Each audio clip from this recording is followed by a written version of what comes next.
Welcome to part 4 of the TepFu Content Gym. Today we're going to be talking about the 6 content genres.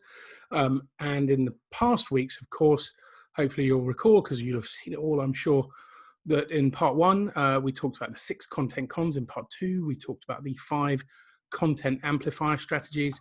And in part 3 last week, we talked about the 5 content muscles. Now, today we're going to talk about the 6 content genres.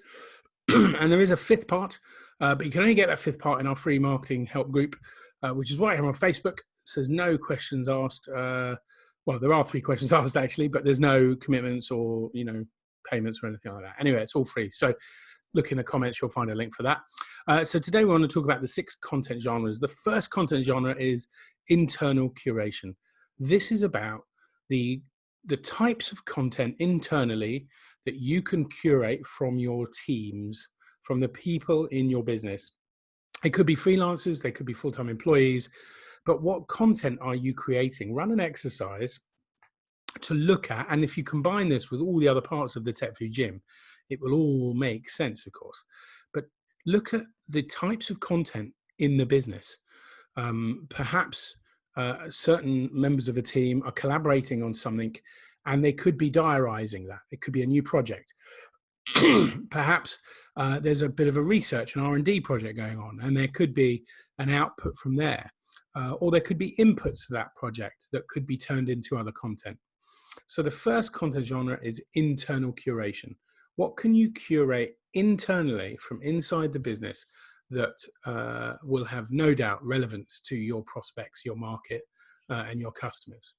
The second is external curation. So this is taking that and flipping it to people outside the business. So looking at your customers, looking at your partners and suppliers, what content are they creating that you could be curating?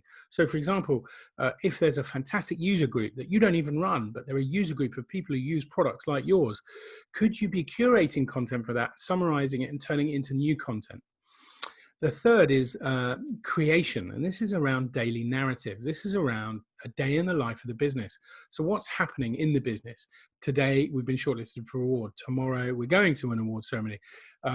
We've just refreshed 100% of our team in first aid training. We go above and beyond, not because we are under obligation to, but we've decided that everyone in our company should know how to do CPR.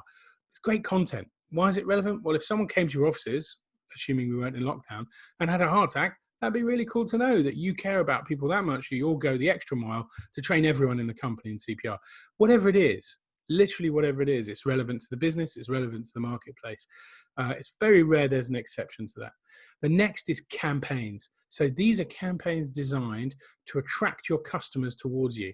So what campaigns are you running, or could you be running, that can generate content that you can do other stuff with? It could literally be anything from a 4-part series on Twitter. It could be content stuff in your lobby. You could have a sign-up booth in your lobby. Whatever it is, there's content coming out of it. Why are you doing it? What are you trying to? Who are you trying to serve? How are you trying to serve them more? Next up is conversations. Obviously, there's tons of content that will come out of all of your conversations that you have with prospects, with your market, and with your internal people as well. So you need to create some mechanism for logging great ideas that come out of conversations in and around the business. I do that here and with TepFu and some of the people in TepFu, and the conversation, the stuff we derive out of conversation that turns into content is just phenomenal. And the last but not least is communities. Out of your communities, out of different disparate communities that you serve externally and internally, what content is there? So for example, maybe there's a group in the business who've been there 20 years and there could be a history of the business series. Those are 6 great content genres for you to dig into and explore.